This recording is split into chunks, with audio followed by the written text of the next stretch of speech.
So, in Vedic astrology, the first house, also called the Lagna or ascendant, represents the self, means you, the physical body. And also, it shows your personality, physical body, appearance, behavior, identity, confidence, and the way you approach life. And Ketu is a shadow planet that is associated with detachment, spirituality, past life karmas, inner wisdom, unusual experiences, and separation from worldly attachments. So, when Ketu is placed in the first house, it directly influences a person's sense of self and identity. So, this is considered a powerful placement because the first house is one of the most important houses in the horoscope. And when Ketu is in the first house, the person often feels different from others. Even if they are surrounded by people, they may feel that they do not fully belong anywhere. And there can be a subtle feeling of searching for something that cannot easily be explained. And such individuals may have a strong inner world and may spend a lot of time thinking about life's deeper questions. They often develop spiritual interests naturally, even if they do not actively seek them in their early years. One of the main effects of Ketu in the first house is confusion regarding identity. So, most people spend their lives building a clear image of who they are. However, Ketu tends to dissolve whatever it touches. Since it occupies the house of self, the person may repeatedly question their goals, personality, beliefs, or direction in life. They may go through several phases where they completely reinvent themselves. Sometimes they may appear confident externally while internally feeling uncertain about their true purpose. And Ketu in the first house can also make a person less interested in seeking attention or recognition. While others may enjoy praise and social validation, the native may not feel fully satisfied by such things. Even after achieving success, they may feel that something is missing. This does not mean they cannot become successful. In fact, many highly accomplished people have strong Ketu placements, such as Ketu in the first house. The difference is that worldly achievements alone often do not bring lasting fulfillment to them. On the physical level, Ketu may create a unique appearance or mannerism that makes the person stand out. Sometimes the person appears mysterious, quiet, or difficult to understand. Others may find them a kind of intriguing because there is often an element of unpredictability around them. They may reveal very little about themselves, even to close friends and family. And one more thing is the impact of Ketu depends greatly on the sign it occupies. The strength of the ascendant lord means where is your first lord? That is also important to understand more about this placement. And aspects from other planets. Which are the other planets looking at your Ketu? So these are all play a very vital role in understanding the dignity of Ketu here. And if Ketu receives beneficial influences from planets like Jupiter, the spiritual and wisdom related qualities become very stronger. If it is heavily afflicted or it is watched by Mars or Saturn, the person may experience some kind of confusion, self-doubt, anxiety, isolation, or difficulties in relationships due to misunderstanding their own needs and desires. So, to understand this placement, see, imagine that life is like a movie and the first house is the main character. Normally, the main character knows who they are, what they want, and where they are going. Ketu enters the story and starts removing labels from the main character. It asks the questions such as, are you really this role? Are you really this identity? See, as a result, the person begins to feel uncertain about the character they are playing.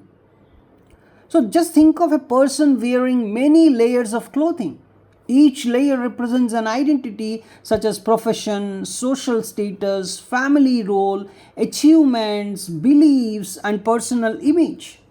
Most planets help building or strengthening these layers. But Ketu works differently. It slowly removes layer after layer. At first, this process feels uncomfortable because the person loses the certainty they once had, right? However, Ketu's deeper purpose is to help the person discover what remains after all the temporary labels are removed. So, if you want to understand this much more deeper, let's imagine a traveler carrying a heavy backpack. So most people keep adding things to the backpack throughout life. They collect possessions, titles, achievements, and recognition.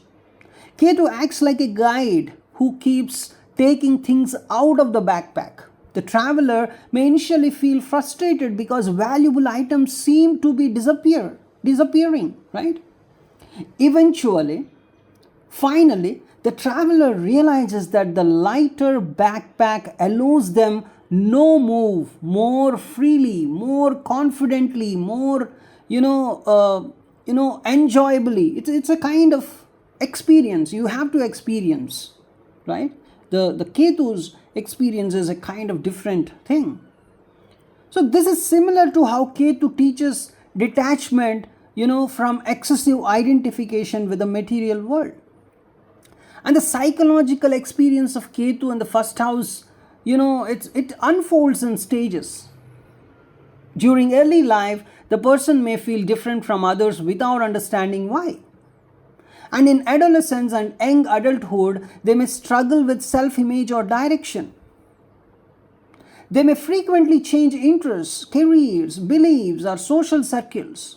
And as they mature, they begin to understand that their path is not about building a fixed identity, but about discovering a deeper self that exists beyond all these external labels. So many people with this placement become interested in spirituality ultimately, even in meditation, philosophy, psychology, or mystical subjects, especially later part of the life, because these fields help answer the questions Ketu rises for them. And if I see this in karmic perspective, Ketu in the first house is often interpreted as indicating that the soul has already developed significant experience related to individuality and self-reliance, or about the self in previous incarnations itself. So the soul is less interested in purely personal achievements in the current life and is pushed towards deeper spiritual growth. So this is the main reason why such individuals may feel detached from things that strongly motivate others. And the traditional, some of the traditional remedies I should suggest for Ketu in the first house, it's mainly the traditional remedies are intended to balance its energy rather than eliminate it. And Vedic astrology, views remedies as methods for harmonizing planetary influences and reducing difficulties caused by karmic imbalances. And one important and commonly suggested remedy is the chanting of Ketu mantras. And see, according to Vedic astrology, sound vibrations are believed to resonate with some planetary energies. Regular chanting is said to calm the challenging side of Ketu and strengthen its higher qualities such as, wisdom, intuition, and spiritual understanding. So the whole idea is that when the mind becomes more stable, the confusion and restlessness associated with Ketu can decrease. And another traditional remedy is the worship of Lord Ganesha. See, in Vedic tradition, Ganesha is regarded as the remover of obstacles and the Lord of wisdom. So Ketu can create confusion, uncertainty, and unexpected challenges. Devotion to Ganesha is believed to provide clarity, grounding, and smoother life experiences. And Ganesha helps organize what Ketu tends to dissolve. So, even many astrologers recommend meditation and spiritual practices when Ketu is in your first house. So, this particular remedy is especially significant because Ketu itself is a spiritual planet. So, rather than fighting Ketu's nature, meditation works with it. You're trying to align your energies with Ketu here. So, the person learns to observe thoughts and identities without becoming attached to them. So Ketu naturally pushes a person towards inner exploration, meditation, so that allows the energy to express itself in a healthy and constructive way.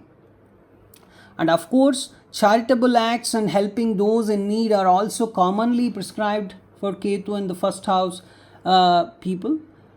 And in Vedic astrology, any kind of selfless service helps reduce the ego's attachment to personal gain. So Ketu's ultimate lesson involves detachment from excessive self-focus, right? And also Ketu recommends some kind of generosity. So if you follow all this, you're trying to align yourself with Ketu's higher purpose. And charity is seen as a way of transforming karmic patterns through some compassion and humility. Even another important remedy that you might be knowing it already, that is the famous one, that is feeding stray dogs, is a traditional remedy. And in many astrological traditions, dogs are symbolically connected with Ketu's energy. Offering food and care to these stray dogs is believed to create positive karmic effects and reduce some of the harsher manifestations of Ketu. And whether you're viewing it symbolically or spiritually, underlying principle is the cultivation of kindness and responsibility. And of course, some gemstones are also recommended, but it depends on your Ketu's strength. If Ketu is very good, and that is a very, very functionally benefic planet for you, then definitely wearing a gemstone is very much recommended. But you have to observe your horoscope, who is your lord of the ascendant, and where he is placed, and what is the Ketu's dignity, in which sign Ketu is present, so that such detailed examination of the horoscope is required to wear a gemstone. If Ketu is malefic for you, if Ketu is not working well, and still if he is bad for you and you are wearing a gemstone related to Ketu, that is going to enhance all the negative effects of Ketu. So that is the overall thing that you should consider. And Ketu is a very powerful planet. He is viewed as a teacher. The lessons that you come across in Ketu Mahadasha are a kind of lifelonging lessons, and the kind of separation that you get from your family in Ketu Mahadasha are the kind of desires that are going to settle down, or that are going to be finalized in the Ketu Mahadasha, are a kind of influencing things in your life.